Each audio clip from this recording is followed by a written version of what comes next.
This is Luke Paulson, the Catholic Conservative, and welcome to the News of the Week for May 15th, 2021. And if you enjoy these videos, do not forget to like, comment, and most importantly, subscribe for more.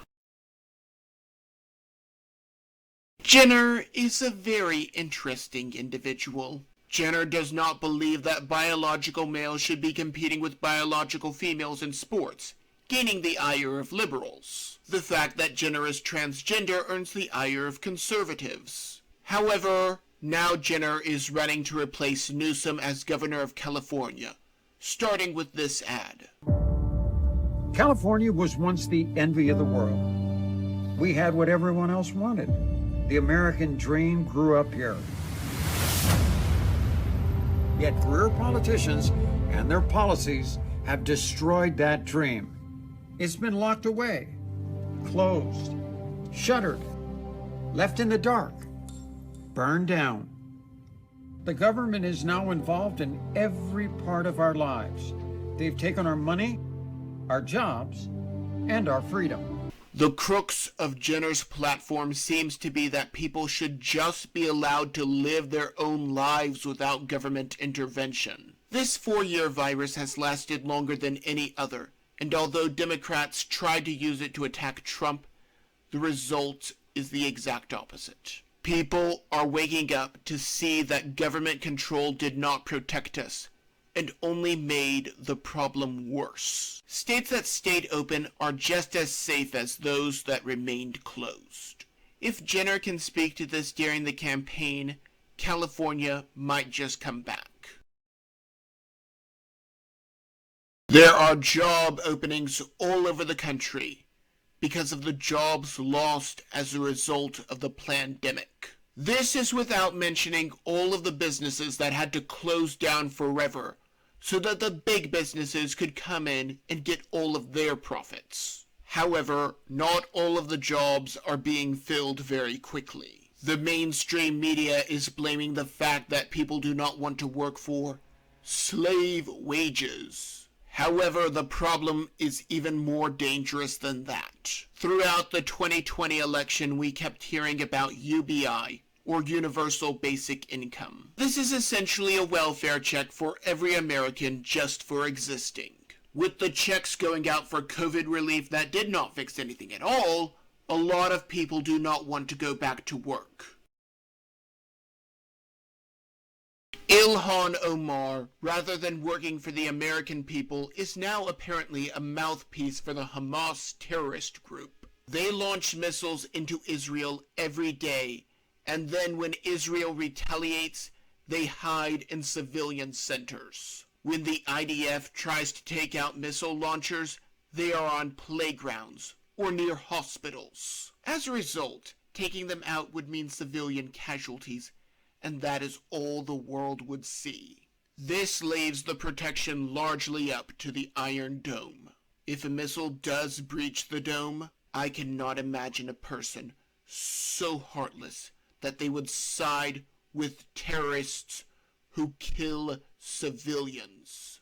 However, just as President Trump used a drone to take out Soleimani, Israel took out the head of the Hamas anti-tank missile division. Around 80 fighter jets took out 150 launchers in Gaza and 50 to 70 launching pits. God promised to bless Israel and curse those who curse Israel. I know what side of history that I want to be on in that battle.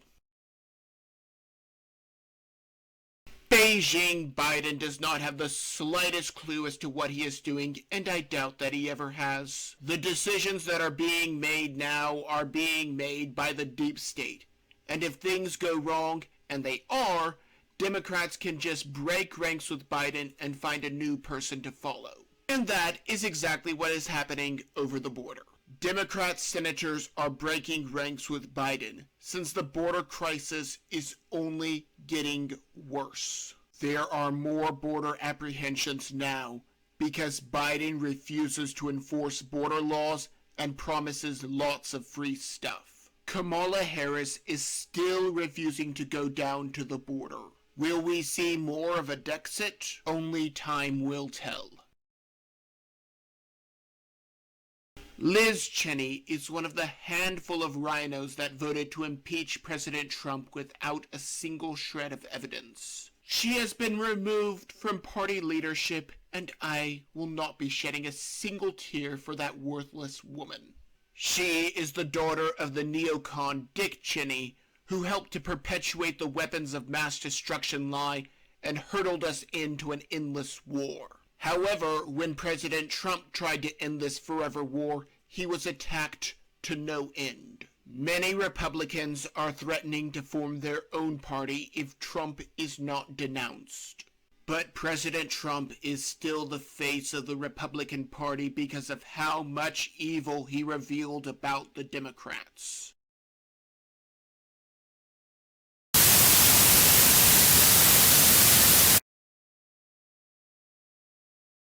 I do not pay any attention to sports, and so I was one of the last people to find out about Kaepernick. I did not care about his political views then, and I certainly do not care now. Especially since his entire political worldview is based on a lie. Now Tim Tebow is playing again after being kicked out for kneeling a long time ago. The only difference is that he kneeled before the Lord of heaven and earth, and not for political showboating. Granted, the real reason that Kaepernick stopped playing is because he is a terrible player, but that did not stop him from using kneeling as an excuse as to why he did not get a contract. Joe Biden finally stopped wearing his mask and has vowed to stop wearing it because of the CDC's updated guidelines. The CDC is saying they have concluded that fully vaccinated people are at a very, very low risk of getting COVID-19. Therefore, if you've been fully vaccinated, you no longer need to wear a mask. However, Governor Cuomo has not had enough of controlling people over the flu. In order to get people vaccinated, he pulled an old trick from the Democrat handbook and is segregating people in stadiums on whether or not they have the vaccine. You can get the vaccine at the gate. You can get a vaccine at the game. And you can even get a free ticket if you are marked. And if you get a vaccine, you get a free ticket to a Yankees or a Mets game. Fortunately, enough people are waking up to the madness. But how much longer until Cuomo uses a stick rather than a carrot?